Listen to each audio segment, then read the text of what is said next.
The Nintendo 64 may not have been the first 64-bit console to hit the market, but it is certainly the most well remembered and beloved. First released in 1996, Nintendo's 5th generation offering really was an example of technical brilliance. Despite the N64 being 3 times as powerful as Sony's PlayStation 1, the console had its share of drawbacks. While a PS1's disc could hold as much as 650 megabytes of data, some N64 games were just 4 megabytes in size, with the maximum being 64 megabytes, which wasn't first seen until 1999 towards the end of the console's life cycle. It really makes it even more impressive that the N64 is home to some of the greatest games ever created, so let's take a look at some of the essential games you need to have in your collection. Here are the top 10 best N64 games of all time. Kicking off this list is a game that deserves to be on this spot, not for the fact that it's a brilliant game in its own right, but because the N64 version is a feat of video game development genius. If I was writing the list for the best PS1 games, this would be near the top because it is one of the greatest games of all time in my opinion, and although the N64 version is very rough around the edges, the fact that it exists at all is why it deserves to be on this list. The PS1 version came on 2 discs with a combined file size of over 750 megabytes, however when it came to the N64 version, the team had just 64 megabytes of storage to play with, which is less than 10% of the finished PS1 release. In addition to compressing the image and sound quality, which does make the game look a lot worse on other platforms, the team had to pull off some development wizardry to make the game fit. Now I highly recommend that you check out Modern Vintage Gamer's video about Resident Evil 2 on the N64 because it is truly mind blowing to see how it was all pulled off. There are better ways to play Resident Evil 2 than the N64 version, but whichever platform you choose, you won't be disappointed. At number 9 is Star Wars Rogue Squadron. Despite the N64's less than ideal controller, Rogue Squadron is one of the best aerial combat games of its time and a must play for fans of the original Star Wars trilogy. Players take control of iconic vehicles from the movies including the X-Wing and take part in missions across many locations from the movies including Tatooine and even the Death Star. Now a fun fact, with the game launching just 6 months before the release of The Phantom Menace, Lucasfilm gave the team the design for the Naboo starfighter from the movie to be included in the game, but the inclusion of the Naboo starfighter wasn't revealed until after the movie had released in 1999 when LucasArts revealed a code that would unlock it and bring it into the game. Today, Smash Bros is one of the most popular fighting game franchises in the world, with millions of players jumping in to pit characters from the Nintendo universe against each other. While the N64 version is very primitive compared to the likes of Melee and Ultimate, it is on Nintendo's 64-bit system where the series first began. For the first time, players were able to take the likes of Mario, Donkey Kong, Link, Samus and even Pikachu and put them against each other to see who is the ultimate video game character. Despite the series largely improving with every subsequent release, there's a certain charm about the original that is just unmatched, and it is still a blast to revisit even 25 years later.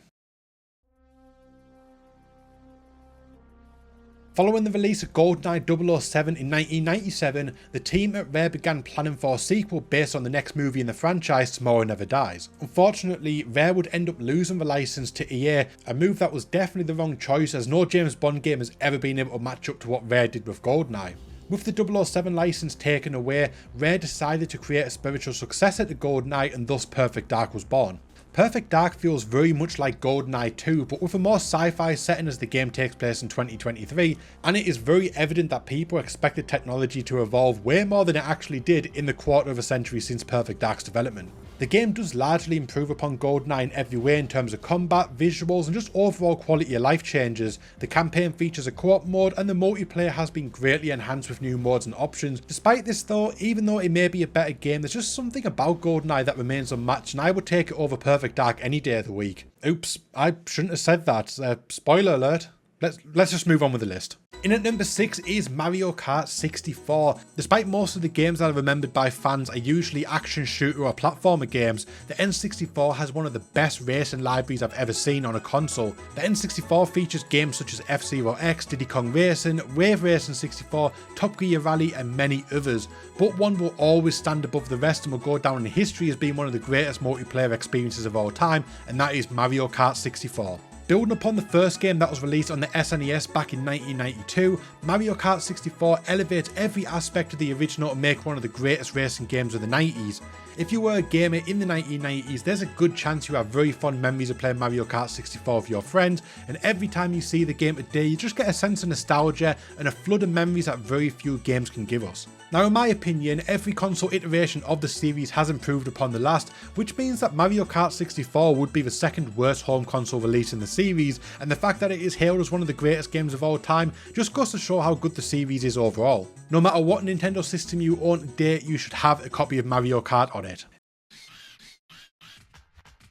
In the late 90s, wrestling was one of the hottest crazes in the world, with the likes of Stone Cold Steve Austin, The Rock, Undertaker, Kane, Mankind and D-Generation X laying the smackdown on all of our candy asses.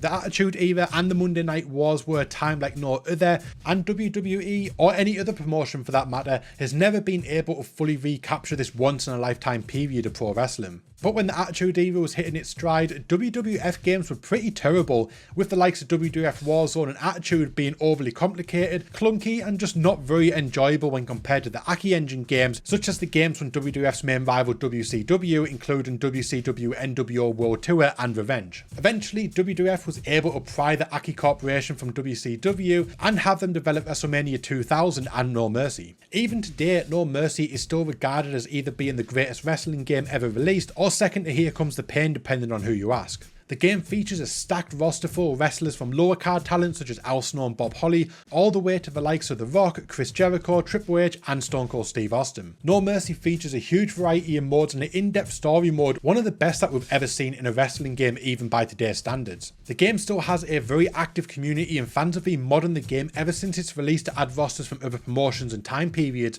meaning that you can take No Mercy and play a game full of Ring of Honor wrestlers or TNA or stars from the golden era of the 1980s. No Mercy was so influential that All Elite Wrestling tried to recreate the magic with its own game Fight Forever, but the less that we say about that game the better.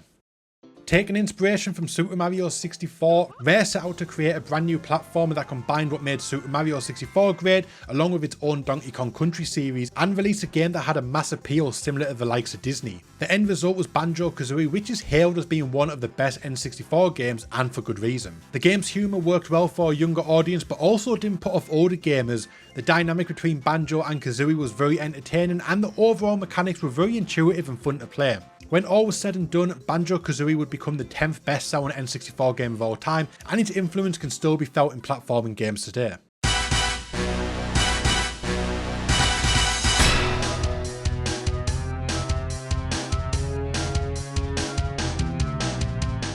GoldenEye 007 served as one of the pinnacle evolutions in FPS games, taking the genre to the next level, following on from the likes of Doom and setting new standards for the genre that would eventually be built upon by games such as Half-Life, Halo and Call of Duty. Movie tie-in games were often low quality and quick cash grabs, but GoldenEye changed that perception, and today it is more remembered than the movie it is based on. One of the most impressive aspects of GoldenEye is that it was developed by a team of just 11 people, with only 2 of them having had experience making a game previously. This led to the game becoming a passion project for the team that largely worked without constraints to what a video game should be. Had an experienced team handled the project, it is possible that GoldenEye would have just been another generic cash grab and would have largely been forgotten about today, but instead it would go on to become one of the most inspirational video games of all time, going on to sell over 8 million copies and shaping the landscape of the FPS genre, and its influence can still be felt in games today.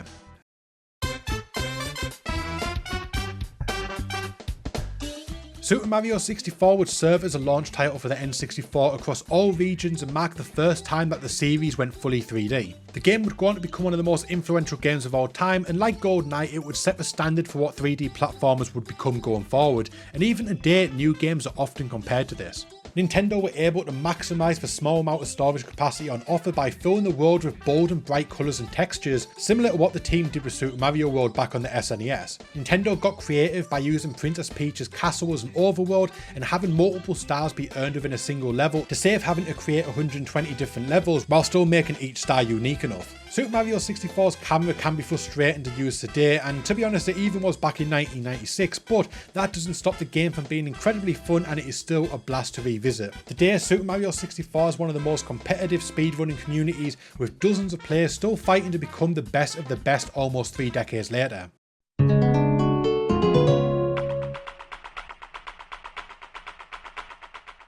And taking the top spot at number 1 is none other than The Legend of Zelda: Ocarina of Time. Developed alongside Super Mario 64, Ocarina of Time would eventually be released in 1998 and would go on to become the highest rated game on Metacritic with a score of 99%, the only game in history to do so. Like many games on this list, its lasting impact and legacy has cemented it as one of the most beloved games of all time, with millions of gamers having fond memories of exploring Hyrule in 3D for the first time, as well as exploring the unique dungeons, interesting characters, and a very intuitive combat system which hid the controller's limitations well. Ocarina of Time is a game that you can still revisit today and have just as much fun as the first time that you played it.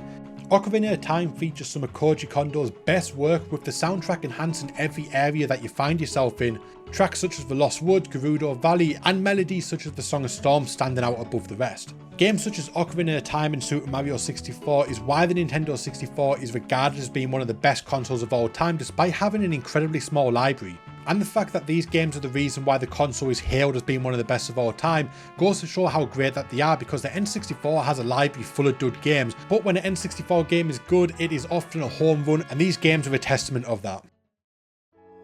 So that is our list. Did we leave any out? Let us know in the comment section down below, and also let us know what are your favourite games from the N64. Don't forget to like and subscribe, and we'll see you in the next one.